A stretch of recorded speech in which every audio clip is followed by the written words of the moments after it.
brings you programs about the people, events, and issues that touch our lives. Welcome to Catholic Chicago.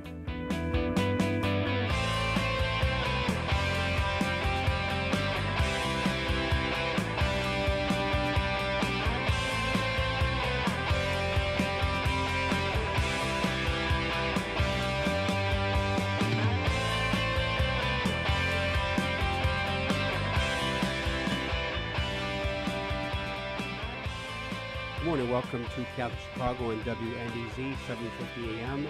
Father Greg Sakowitz, the rector of Holy Name Cathedral, and co-host Mark Teresi, executive director of the cathedral. Good morning, Mark. How are you? Good morning. What a beautiful morning. And it was a beautiful weekend. Yeah, it was perfect. It was a perfect weekend. Saturday was about 87, 88 degrees. It did rain a little bit yesterday, but here's the thing. We do need rain.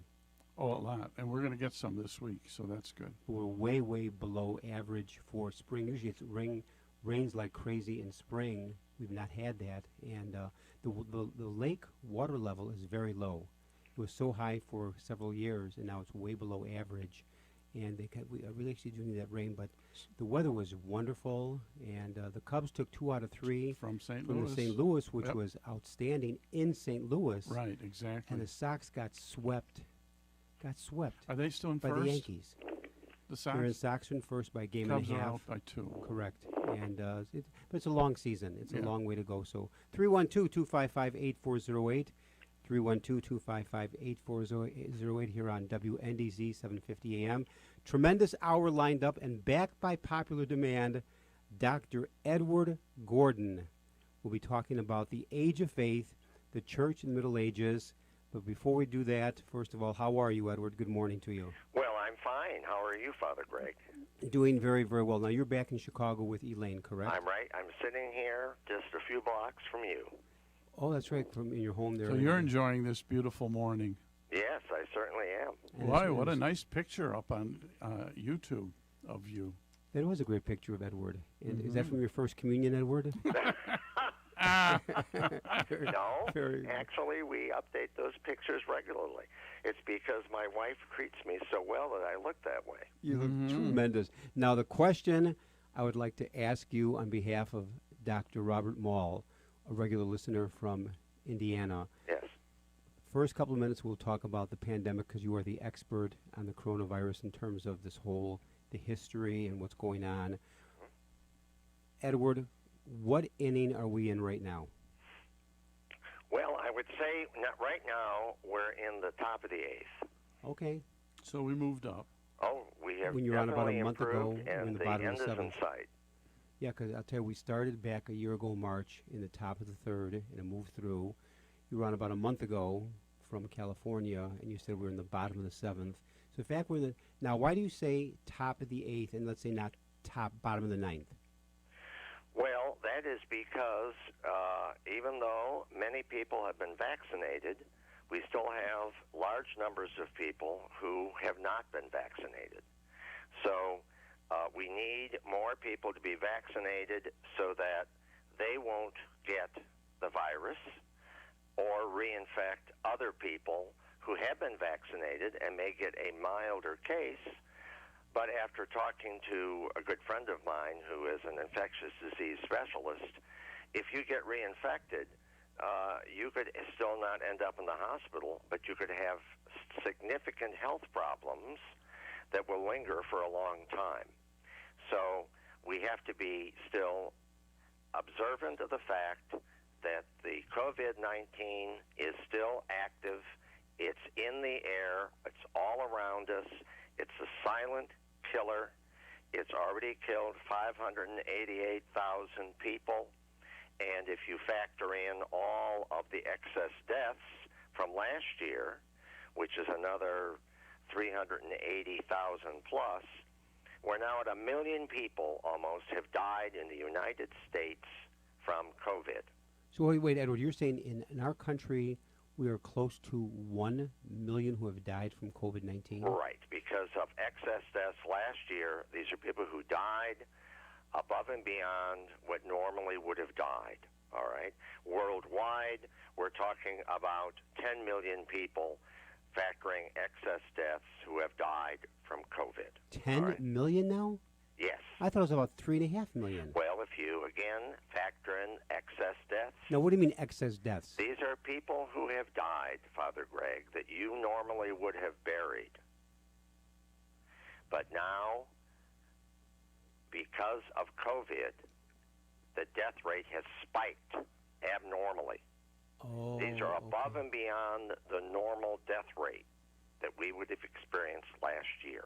Now, Ed, so my wife and I met some friends. We were out at Little Italy, an outdoor restaurant. Why does that not surprise me with a name like Teresi?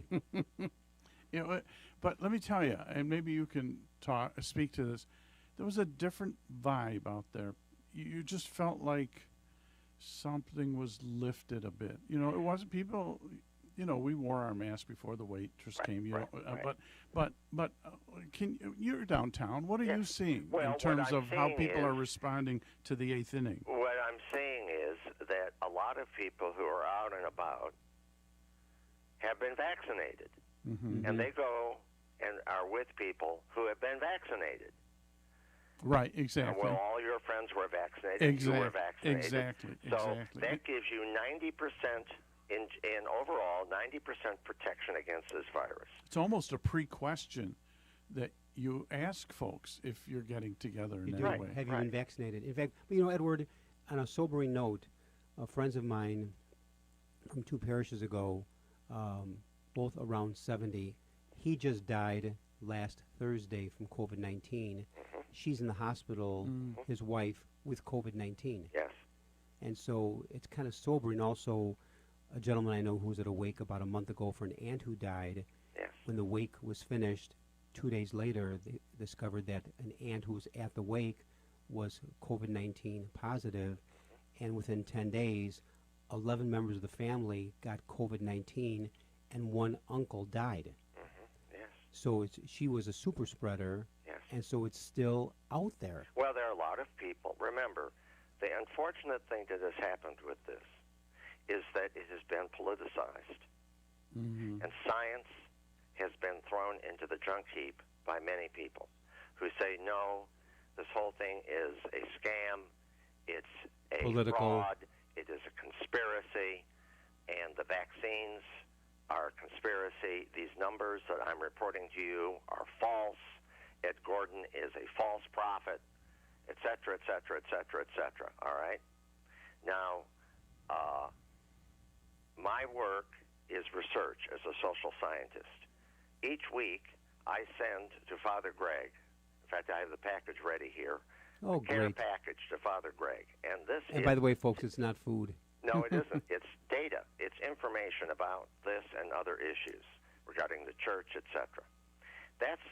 Father Greg, that's the tip of the iceberg, what you get. We're awash in information here. My wife, Elaine, and I, for this company, Imperial Consulting, this is the work that we do.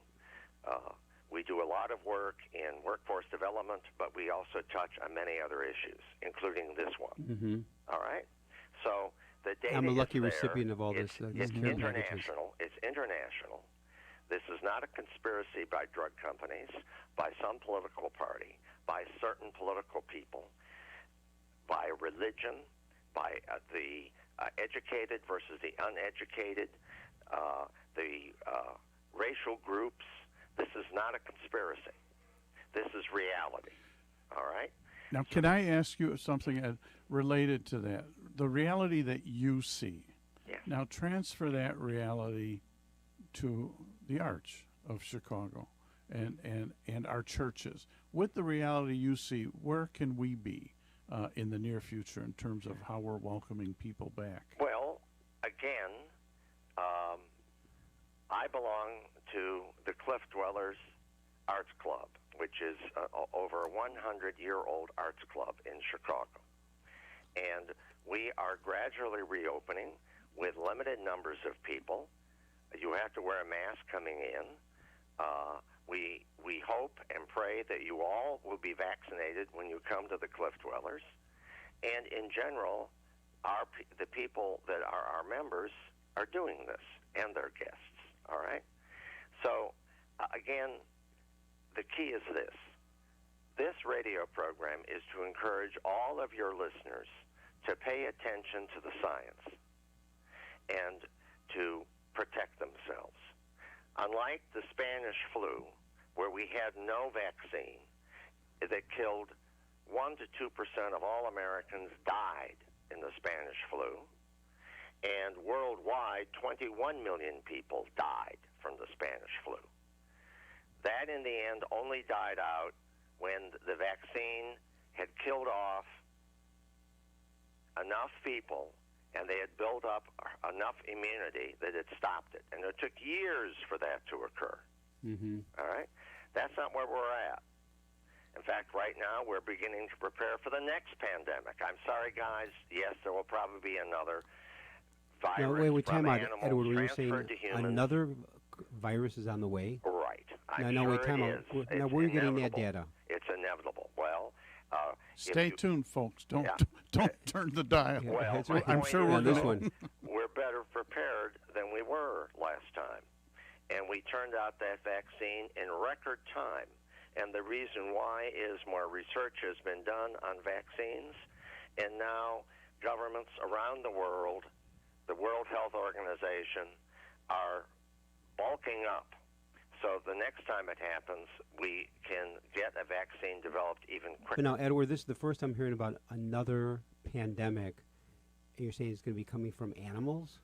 Well, that's where this one came from, wasn't it? Well, true. From bats. Exactly. Right. And so then are we And talking the- that and pandemic the, the next few years? Right, and the Spanish flu came from birds, and the bubonic plague came from rats, from fleas on rats. So this is usually what happens, at least for these huge pandemics. So will this occur again? The odds are it probably will. Can it be contained and isolated? Hopefully, we're going to do a much better job next time, where it breaks out somewhere and stopping it at the origin, at the site of the origin of it. And will we have a vaccine for it quicker? Yes. There were other smaller pandemics before COVID-19 that were contained quicker or affected fewer people. All right? So, Is this next pandemic in our lifetime? probably. Okay, folks, you heard it here first. Probably, Wow. yes. Well, Wow. if you read the major news sources, they've been talking about this now for several months, the inevitability of it, and why we need to prepare for it, and why public health that was seriously underfunded across the United States wasn't prepared for COVID-19. And next time this happens, I would hope that our governmental leaders will be united in recognizing it and dealing with it, and not discouraging people by offering them false science, lies, subterfuge, politicizing it. We don't need to politicize a national and international health emergency, do we, guys? No, True. and we're gonna take a little break now. The one thing, Ed, as you're talking, what I keep thinking about is the underlying impact of this. We have a little granddaughter who's a year old. Now, she's been isolated for this year, and she has a hard time with people coming Right. up to her. Because she's not used to it. No. Right. Well, no. we'll talk about that. Yeah, so we will. We'll take a little break. WNDZ 750 AM on your dial. Catholic Chicago 312-255-8408. We're speaking with Dr. Edward Gordon, Father Greg Sackwitz, Mark Tracy. We'll be back in a few minutes. Please stay tuned.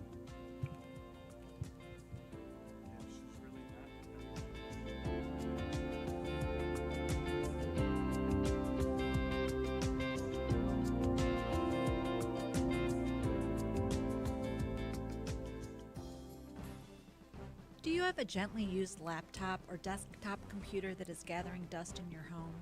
Consider donating to our Catholic Charities Veterans Computer Project. We will clean out your device, give it new software, and repurpose it for a veteran who is looking for employment. Your gift will make an incredible difference in a veteran's ability to find a job. Catholic Charities provides veteran services throughout Lake and suburban Cook counties, giving participants an array of professional and personal support. Our veterans have served our country, and it is our privilege to serve them. To learn more about Catholic Charities Veterans Services and the Veterans Computer Project, call 847-782-4219. That's 847 782 4219. Hey, it's Timothy Johnston here from Liturgy Training Publications. Over the past few months, I'm sure you've found yourself at home more, whether it's working from home or watching live stream masses on Sunday mornings. As we began adjusting to this at the beginning of the pandemic, one of the things I missed the most was gathering with friends at the parish.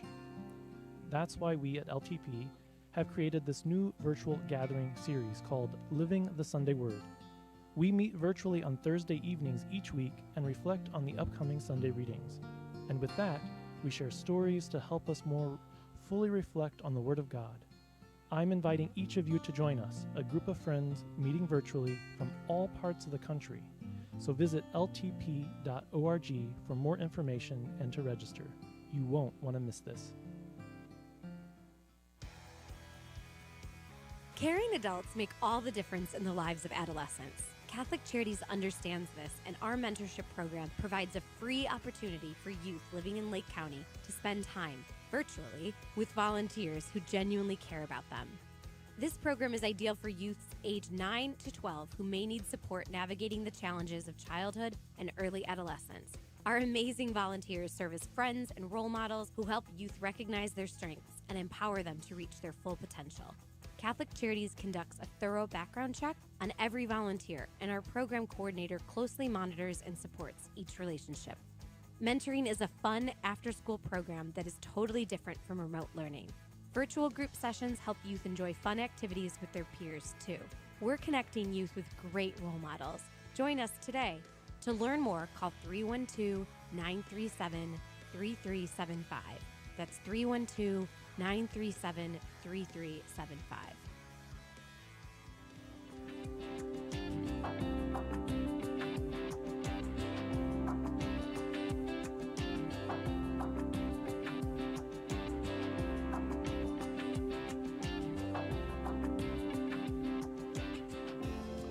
We're back, WNDZ, 750 AM on your dial, Catholic Chicago, 312-255-8408.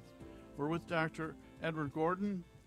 Mark, that's a very nice sweater vest you have on today. Thank you very much. Did you rent it? Covers a multitude of sins. Ed. Yes. So we're going to move into our discussion of the age of faith, the Church in the Middle Ages. We're going to tie that into this. Right, but what I wanted to ask you, so, I mean, a lot of what we have spoken about, is cautionary, but what's the good news right now for folks? I mean, well, the good news is you just mentioned, your granddaughter, the little baby. We're now beginning to vaccinate young children with lower doses of these vaccines, and thus far it has worked very well, and that will continue. Soon we'll be able to vaccinate everyone. All right? And, right now, the good news is we have almost half the population of the United States has had at least one dose. Okay? And that number will continue to rise as the people who want, as soon as possible, but they're still waiting because they have doubts. Those numbers are shrinking. There are still people that adamantly refuse that they'll ever get it. All right? Hopefully, those numbers will also shrink. So that is the good news. That's the good news, yes, and I think it will happen. We're closing the gap. And when you say we are on the top of the 8th inning, that itself is also great news. It is. Because every time you've been a guest, you've gone from the 3rd inning to the 4th inning to the 6th inning, bottom of the 7th, now the top of the 8th. So now making the transition from COVID-19, somehow make a transition to the age of faith, the church in the Middle Ages. And really maybe the first thing is, for our folks, for our listeners, when you're talking the Middle Ages, what centuries are we talking from when to when? Oh, about, let us say we'll start at the year 700 A.D. to about 1350 A.D., okay? Okay. So that's a long time ago, but just let's give you a little context of how things were different then. And let's start out with one of the big events of the Middle Ages, which was the bubonic plague. The bubonic plague started when? 1347 to 1351. Wow. And if you hear jackhammers, it's because they're working on the parking lot behind my building. So I'm sorry, I can't. I thought Elaine was making you breakfast. Elaine is listening to this now. Elaine, I'm joking. She's going to cut off your supply of data. All right. During that period, a third of the population of Europe died. That's 25 million people. Wow. I want you to think about that for a moment. Okay? That's the difference between science and no science. No social distancing, no masks, no hygiene, and no vaccines. Because doctors then, in many cases, people put into hospitals in the Middle Ages went there to die, and most of them did die. Sometimes you were better off not Going to the hospital. Going to a hospital. Okay? But that is one of the big differences. And the plague broke out repeatedly. It did not stop because it broke out after that in various cities. After the plague ended, then it would spring up in Amsterdam, Naples, Venice, or London, Oslo. There was an Italian plague in the 1600s. Vienna suffered a plague in 1679. The south of France, even in 1720, as late as 1850, in the Black Death rose again in the Middle East, and Baghdad had a huge 2/3 of the population died. Now, Think about this. Now, Ed, let's go back. I'm trying to draw some parallels here. I see the differences. What was the economic impact of the bubonic? I mean, it seems like it would. Well, if you lose a third of your folks, it was devastating. Well, let's go back. Let's answer your question by giving people a little context. All right. The Roman Empire had united the Mediterranean world and large parts of Europe. And in 476 A.D., that basically ended. The only organization that united that region at that time was Christianity. All right? So the dioceses and bishops, etc., a lot of that organization was based on how Rome had organized the provinces, all right? And the church was really the only social institution to care for people, the sick and the dying. Think of Europe, though. If you've ever gone and camped out in a forest, I'm sure both of you have, at least if you haven't camped out, you've been in big forests, right? Yeah, absolutely. Right. Europe was one big forest, guys. It was covered in timber. Now, the primary focus of that time and occupation was agriculture. As the Roman Empire ended, communication, the road systems that Rome had built, that all decayed and went away. And Europe fragmented into little villages run by nobles, weak kings that would spring up in different parts of the country. But the communication was terrible. And famine was constant, because if you didn't grow it in your backyard, you starved. Wow. All right? There were no big cities anymore because there was no transportation and there was no trade. Life expectancy was around 30 years. And the educated clergy, they were the only ones Edward, you're that could saying that read. the average age person in the Middle Ages Was 30 years. That's right. 30. 30. Yes. I mean, if you had an abscess tooth and it spread, it'd kill you. Go to the heart. Well, any idea, anything. Yeah. Wow. So, and again, Europe struggled. The church struggled against superstitions and cults, but the clergy were the only ones that could read. Even the nobility Yeah, they were the educated. couldn't read. Right. And the average height of a male was about 5'3" tall. Oh. Father Greg would be towering over, though. Yeah, right. So you had birth, you worked as a serf, and you had death. Farming, no fertilizer, so the soil would get exhausted, and that could also lead to famine. So there was limited fodder in the winter, so a lot of animals died, so there was no fresh meat. And forget fresh vegetables, okay? And the major, now, Father Greg, you got to listen to this now. The major diversion for a lot of people at that time was the priest's homilies on Sunday. Oh, those poor Really? people. Yeah, so you better bone up on your stories. That'd kill them. So the feudal system rose. It replaced the Roman Empire. At the top were these nobles who controlled their little fiefdoms. If you ever took a cruise down the Rhine River, Yes. at every turn on top of a mountain, there's a castle. Mm-hmm. And those barons, if you wanted to sail down the Rhine River, you had to pay a toll at each castle to continue to sail down, or they'd attack you. Okay? Oh, that's interesting. The kings were very weak. In fact, the rise of modern nations like France and Germany and Italy were largely a modern invention because the kings were very weak. And one of the important things that united all of this was the church. The monasteries that grew up in Ireland and spread throughout Europe were very, very important because they were the ones that preserved the books, the knowledge Right, of it's Europe. true. All right? And they started schools, the monastic schools.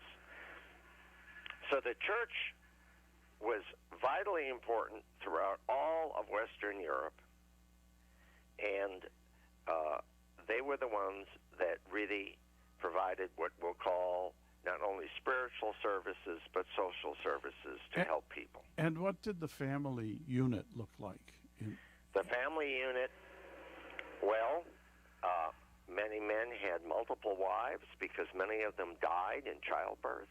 Oh. Men had large numbers of children, most of whom would die before they were 5 years old. True. And why would they die? They would die from smallpox, measles, the mumps, flu-type virus, because there was no medicine. Wow. All right, think about it. So you could have, Mark, 45 children, and only 6 would survive to adulthood. Yeah. Okay? So 75% of the children who lived in London died before they were 5 until 1750. That's amazing. Yes. So 75%. And big families were important. Why were big families important? To Labor. work. Remember, this Yeah. is intensive agriculture. This is Workers. right. They needed the workers. All right. So the question is, was Europe, whether Europe would become Christian? Well, of course. Christianity was the major religion of the Roman Empire at the end, and it became the religion of all of the Franks and Vandals and Huns and all these tribal groups that had invaded the Roman Empire. They largely converted to Christianity. So All let's right? do this, Ed. Let's take a little break, and then when we come back, continue with your kind of our journey to the Middle Ages. And we'll let Edward And- keep doing the jackhammering in the background. Yeah. The Age of Faith. Well, it's giving you new sound effects for your show. And we have heard that Father Greg's homilies are significantly the entertainment that people have Well, I experienced hope so. nowadays. WNDZ 750 AM on your dial.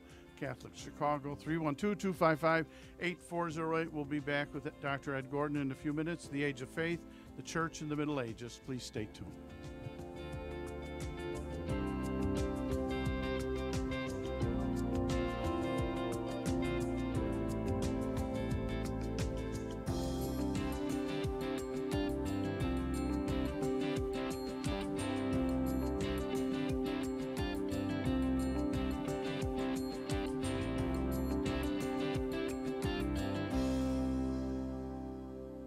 cemetery ministry is a core ministry of our Catholic faith tied to the corporal works of mercy. It's comforting to know that our Catholic cemeteries are caring for the remains of our loved ones awaiting the resurrection. There are 44 Archdiocese of Chicago Catholic cemeteries willing to help you in your time of loss. Call 708-449-6100 or visit CatholicCemeteryChicago.org. Catholic Cemeteries, serving the Catholic community since 1837. Catholic Charities Schreiber Center for Human Services is now open in Round Lake. Due to the pandemic, we are limited in the number of in-person programs that we currently can provide. However, a food pantry is open twice a week, and a Wednesday night supper is held with to-go meals every week. A wide range of senior services are now offered as well. If we can assist you or someone you know, please call us at 847-546-5733. That's 847-546-5733. Before, during, and after COVID-19, Catholic Charities is here for you.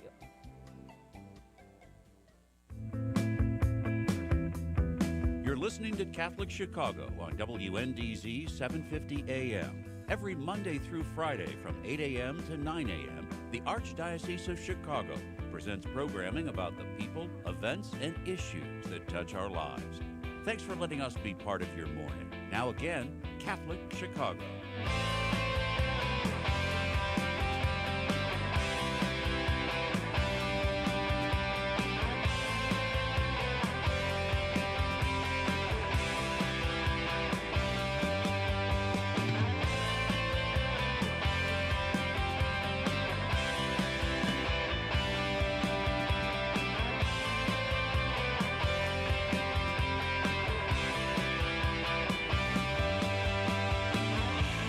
We're back. WNDZ 750 AM, Catholic Chicago, 312-255-8408. Father Greg Sakowicz, Mark Teresi here with him this morning, and we're speaking with Dr. Edward Gordon, The Age of Faith, the Church in the Middle Ages. Ed, let's continue our journey. Okay, Mark. Well, the one of the groups was the Franks, who settled in what is now France. And Pope Stephen III, in 1751 AD, recognized the Franks as legitimate owners of that section of Europe. And as a result, because the Franks also controlled much of Italy, Pepin made the donation of Pepin, which renewed Constantine's pledge and recreated the Papal States in Italy. Now, Constantine was the Roman emperor who first recognized Christianity. In 313, was it? 751 A.D. No. I thought I'm sorry, Constantine, yeah. yes. Yeah, I think it was Right, 313. sorry, yes. I knew that. You know what?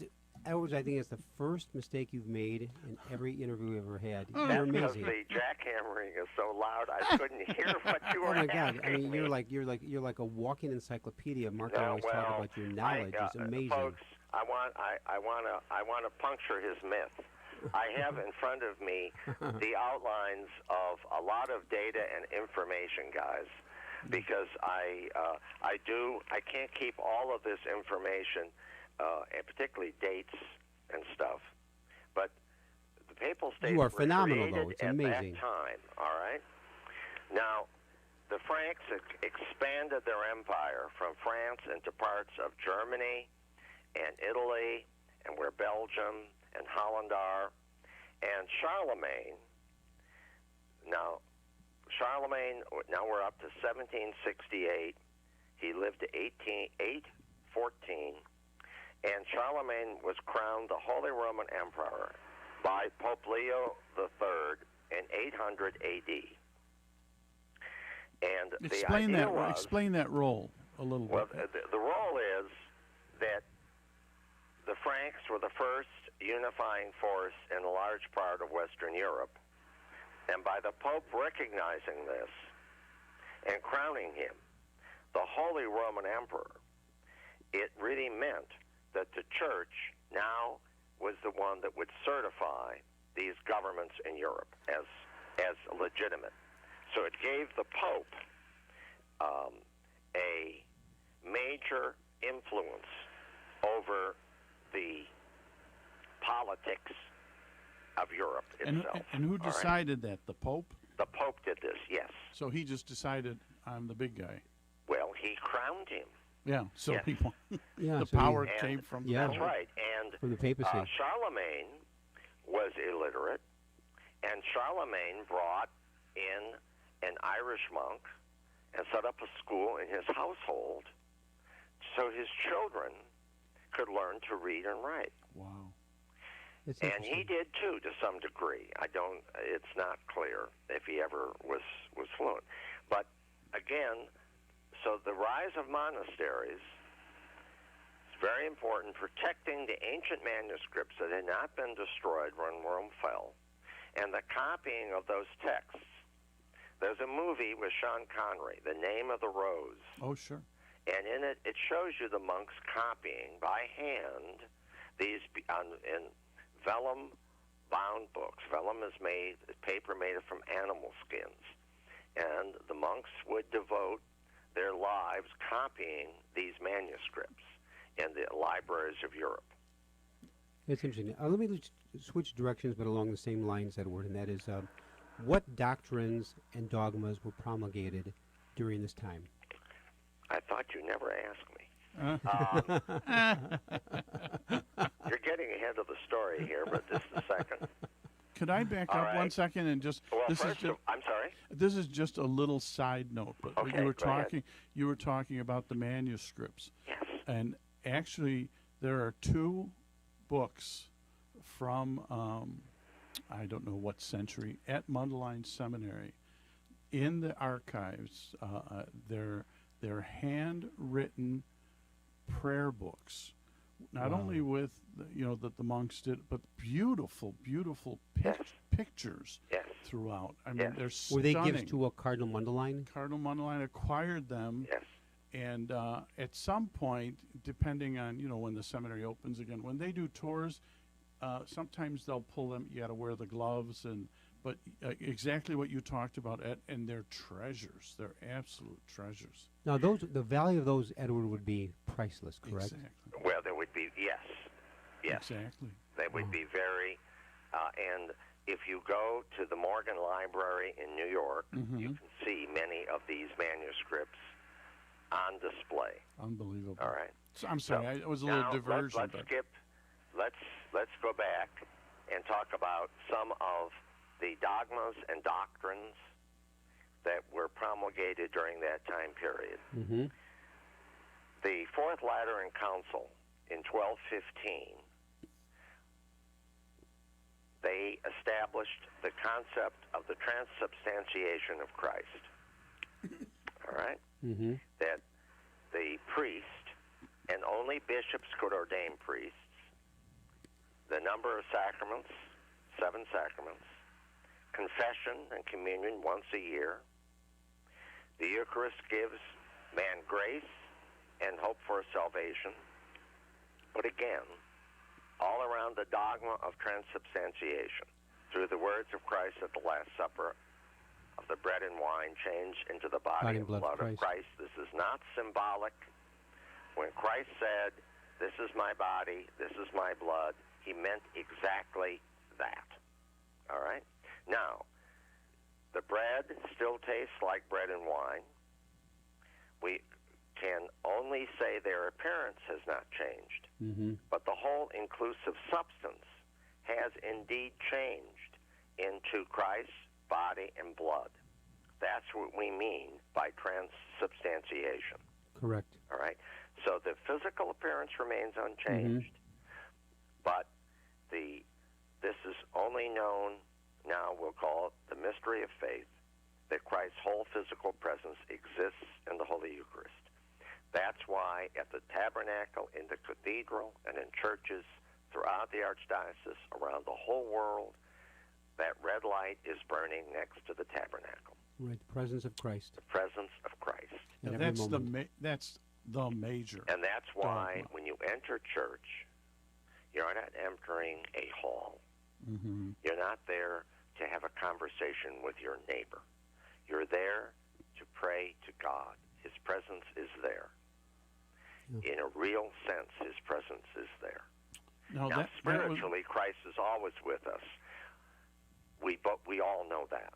But physically, that is one of the significant differences between a Catholic church, an Anglican church, a Lutheran church, a Fourth Presbyterian church, etc.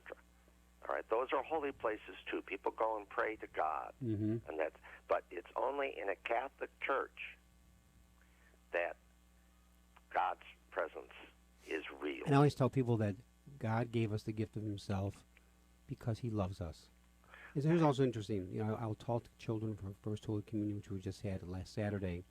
And I say, boys and girls, today we're here to celebrate God, Jesus, and all of us. So many years ago, I was in a classroom teaching second graders just that. Boys and girls for First Holy Communion will celebrate God, Jesus, and all of us. A great celebration. And I wrote on the board, God, Jesus, and us. The boy raised his hand and said, Father Greg, if you look at the last two letters of Jesus, it spells us. Us. And I thought, I'd seen the name Jesus a million times, and I never saw us in Jesus. And I thought, this boy was profound. Yes. And to this day, I've always remembered that God, Jesus, and us, and within Jesus is us. And I find that fascinating in just what you're talking about. The body of Christ, the Lord, comes to us to give us the gift of Himself.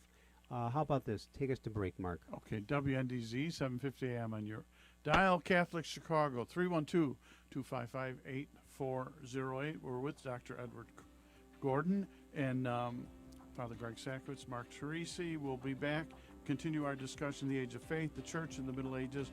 We're talking about dogma, and we're going to talk about lifestyle and the folks during that time. What did they experience in their churches? We'll be back in a few minutes. Please stay tuned.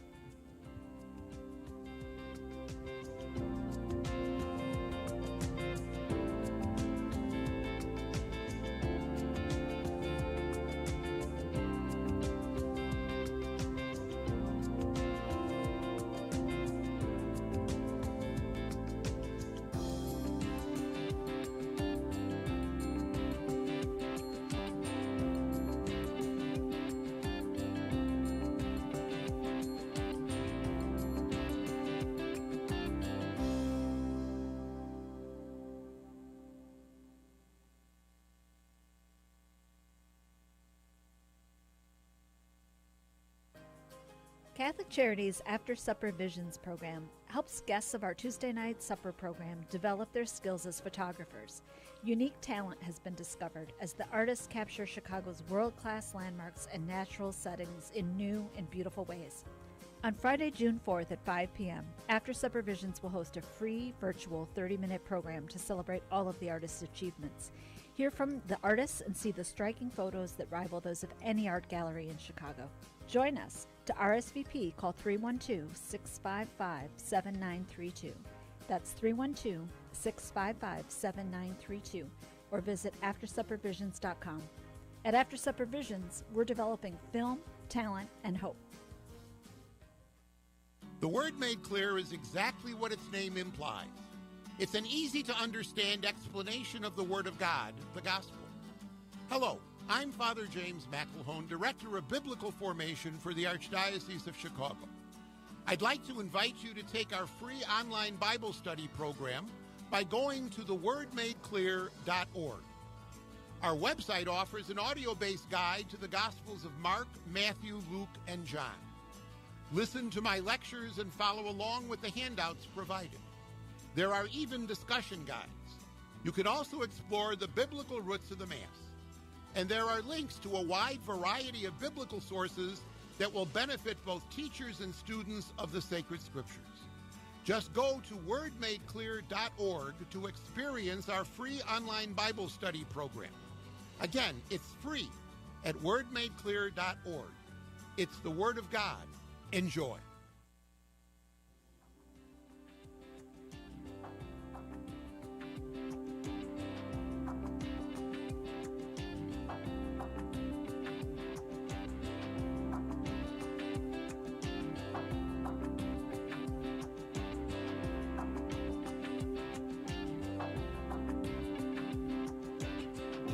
We're back. WNDZ 750 AM on your dial, Catholic Chicago, 312-255-8408. Father Greg Sakowicz, Mark Tracy here with Dr. Edward Gordon, Age of Faith, Church in the Middle Ages. And we're talking about, during the break, Father Greg and I were talking about the influence of the church during the Middle Ages, profound influence. Well, what was the average person's life like in the Middle Ages related to the church and how people's lifestyles evolved? Well, first of all, as I said, it was at the parish level within these small villages that the priests had great influence over the lives of the serfs that served these nobles. Now, at the same time, the monasteries, besides developing these libraries, developed schools, and, as I just told you, there was a palace school at Charlemagne's court. Those schools gradually developed into the cathedral schools across Europe. We'll talk about the cathedral in just a minute. At Holy Name, there is a cathedral school.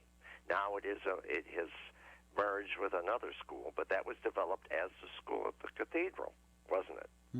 Yes, years ago. And a high school. And those were transformed ultimately into the universities of Paris and Padua and other cities across Europe. But now let's talk about the skyscrapers of the Middle Ages, and those were the cathedrals. The rise of the great cathedrals of Europe. Many of your listeners have gone to Rheims and Chartres and Canterbury and Cologne, etc.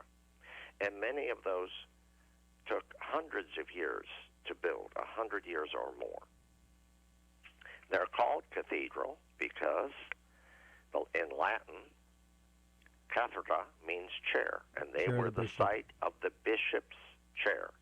So when you go into Holy Name Cathedral, you will see the bishop's chair, and above it his crest and motto in Latin. Which happens to be our own Cardinal Supich. That's right. And every time a new cardinal the cardinal dies and a new one is appointed by the Pope, that chair, that symbol and motto changes for the new bishop. All right? And you don't have to be a cardinal. You can be a bishop, because all the dioceses around the United States have a cathedral. All right. Now, those sites, those building projects, were immense undertakings.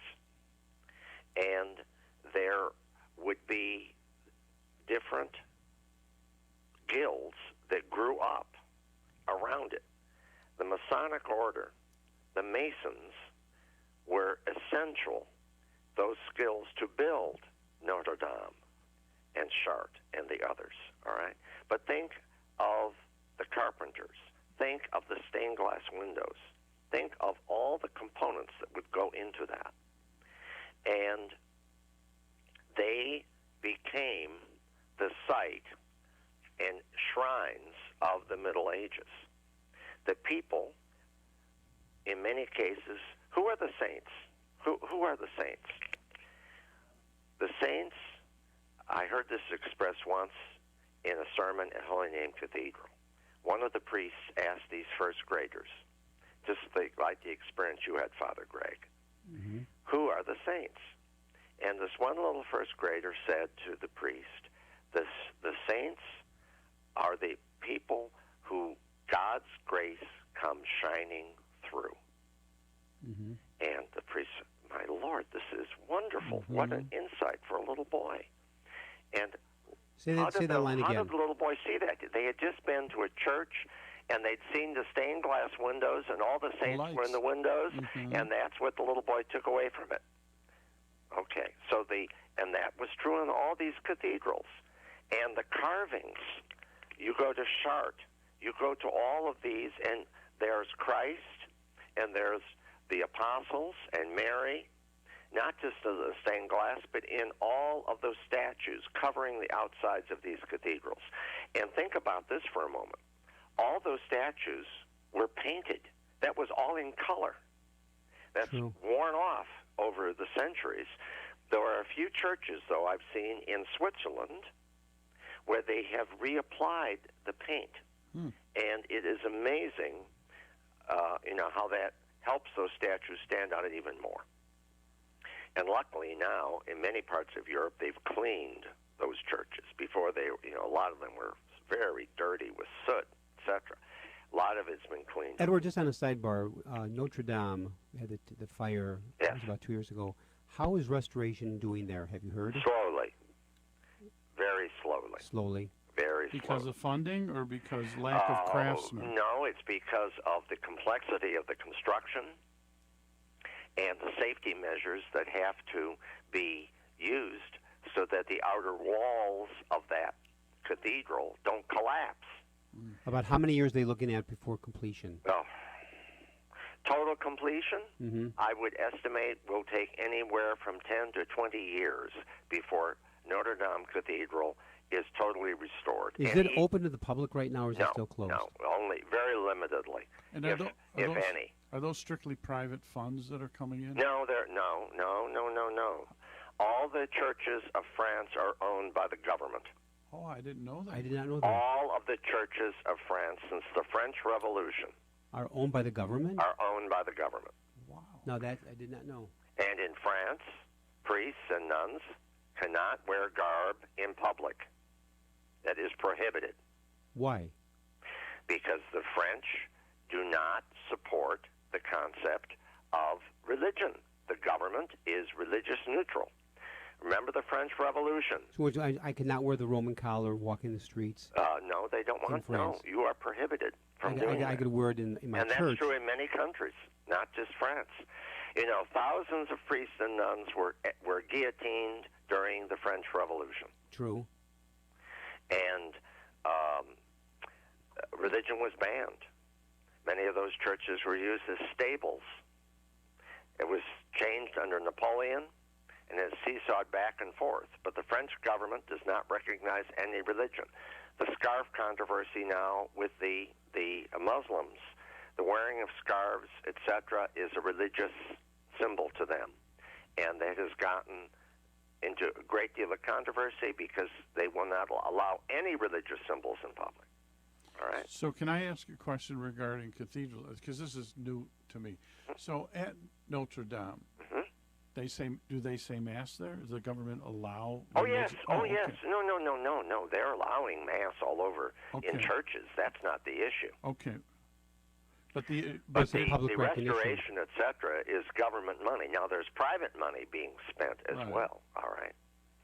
So, but it varies from country to country. Mhm.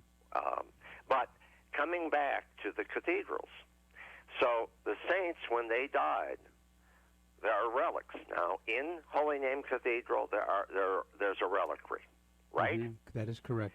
And Cardinal George restored that reliquary and enhanced it while he was cardinal. He brought that in.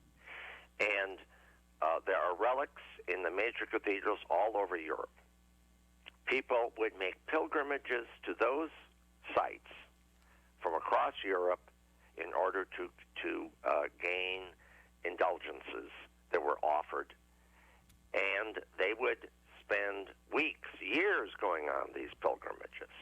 And they would bring their horses and cattle and sheep with them because they had to eat. So when they would go into the cathedral, there were no pews.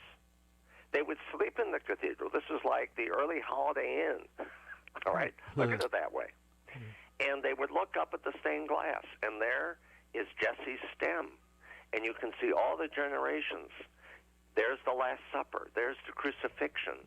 There's Mary crowned in heaven. These were all illiterate people. Now let me. This is how they learned their religion, So- coming to these churches. I remember we were in Munich in the cathedral, and could you explain a little bit about why royalty is buried in cathedrals? Well, because it are the kings that anointed it was the church that anointed the kings. And at that time, in that era, it was designated and believed that the kings were anointed by the church. They were appointed by God as rulers. Okay. All right? So there's no democracy here. Okay? Right. Is it That's direct how appointment? it functions. So you had, the House of Windsor, the King and Queen of England, all right? They're appointed by God. That was absolute monarchy. That ended a long time ago. Those are constitutional monarchs. But when Henry VIII became the King of England, he was anointed by the Archbishop of Canterbury. And the belief that he was anointed by God to rule England. Now, just the last couple of minutes, Edward, literally in 2 minutes, how did the church advance and preserve civilization? You've got 2 minutes on that topic. Well, we're going to have to continue this next time. Sure, but give us a start. Because we've only touched on a few of the important events, but the church at that time, as you can see now, was deeply involved in the appointment of kings, the belief system, the laws, the literacy, was all influenced by the church. And there was only one church. Remember, the Catholic Church, the Roman Catholic Church, was the only church. This is pre-split. This is before the Reformation, all right? That's the Renaissance Reformation. But we have much more to talk about. We haven't talked about the monasteries and the formation of religious orders and the whole issue of who appointed these bishops, because the kings wanted to start taking control over church monasteries and lands, and they wanted the revenue from that rather than going to Rome, and the purchasing of church offices, which was very controversial, and it all does get very complicated. This is all we have to talk about. This is very important. We'll have to have you back on again by popular demand. And again, the tie-in, I want to talk more about the Black Death, because that was one of the major events of the Middle Ages. And the Black Death was when? Again, it started in 1347. Oh, the bubonic plague. The bubonic plague, yes. In that era. Well, we want to thank in a very special way Dr. Edward Gordon. Well, before we, another 30 seconds, and that is sum up everything that you have said and connect that era with today. Yes, definitely. Because without the church, there would be no history. Yeah. The church is the history of the world, particularly the history of the West. And now it influences the history of the entire world. Tremendous influence. On that note, I want to thank in a very special way Dr. Edward Gordon, backed by popular demand. Edward, you are literally a walking encyclopedia, but you're so connected with the practicality of life that it just amazes. So thank you very much, Edward, again, and give our love to your lovely bride, Elaine. And special thanks to co-host Mark Teresi. Great job today, Mark. And to our engineers, Brian Hockey Hitman Brock, Javi Garcia. I saw Michael May there earlier. To the team, producers and engineers. So to all, God bless. Have a wonderful week. May the White Sox beat the Cardinals tonight. And I forgot who the Cubs are playing, but they may win too. God bless. Great week.